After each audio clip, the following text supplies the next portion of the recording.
G'day folks. Tonight we're going to talk about the 5 stages of a battle.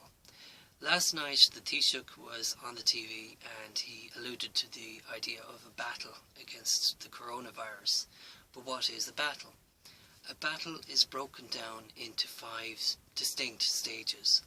In terms of the COVID battle, the first stage, stage 1, is preparation. Preparation for the virus. What does that mean? Well, we were reasonably well prepared for this virus in that a few years before the coronavirus, we had foot and mouth, we had SARS. The signs were there. Around the world, people were talking about this new pandemic that's potentially going to come out of Africa or somewhere else, and because of that, scientists and pharmaceutical companies and governments were preparing for this scenario. The second stage is called reacting to effective enemy fire. How did we react to the virus? Again, we saw there at the beginning of summer, it was very scary, but the message was brought out to wear the face masks, hygiene and spacing, and a lot of people were saved just by that simple message. On top of that, our medical systems, they were overrun.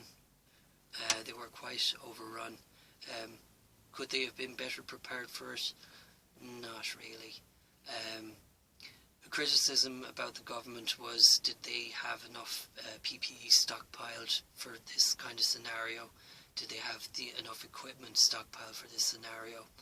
Well, we have to remember that we're still recovering from a recession, and a lot of our resources and plans would not have been suitable to be ready for this sort of thing. That being said, we've learned our lessons, and going forward our health system is going to be much more resilient as time goes on. The next stage to the battle is reaction to enemy fire, locating the enemy. We have learned an awful lot about this virus. In terms of testing, for example, when we first started testing, the cotton bud was being shoved right up into our brains, our nasal cavities. Now it's not so invasive, and now we've got antigen treating now, which is coming out very shortly, which will be extremely fast and very much more accurate. In terms of at that point as well, we've learned an awful lot of how to neutralize this virus as well. We've looked at the ideas of herd immunity, and we see that it's too rash. It's too cold-blooded to just let the weak people die. So in terms of our reaction and how we can get along without a vaccine, is simple. It's just to stay low, be careful, and maintain your health and hygiene. The next stage, the 4th stage, is overcoming the enemy, and the key there is the vaccine and the inoculation of the population once that vaccine is put out. Good news, hopefully it'll be out by the end of Christmas, and we'll see in early 2021 that vaccine will be spread and inoculations will start, and once the world population has been effectively vaccinated and inoculated, it's only then that we'll actually be able to come out of lockdown. So hopefully by Christmas 21 we should be coming out of lockdowns. Then after that there's a final stage, it's called reorganisation, and that's where we're going to reflect over this whole episode and say to ourselves, what could have we done better? And we will come out of this a much more resilient society, a much more knowledgeable and empathetic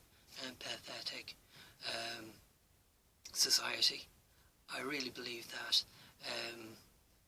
One concern that I have is that questions about the vaccine itself. Is it rushed? Should we rush it?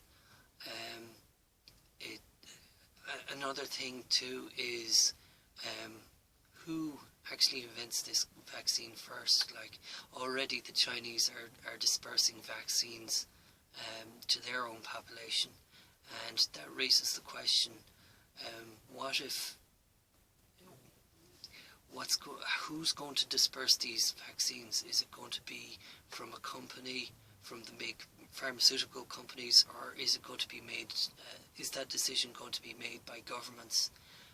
And what kind of terms and conditions will be added to those in order to qualify to get those vaccinations?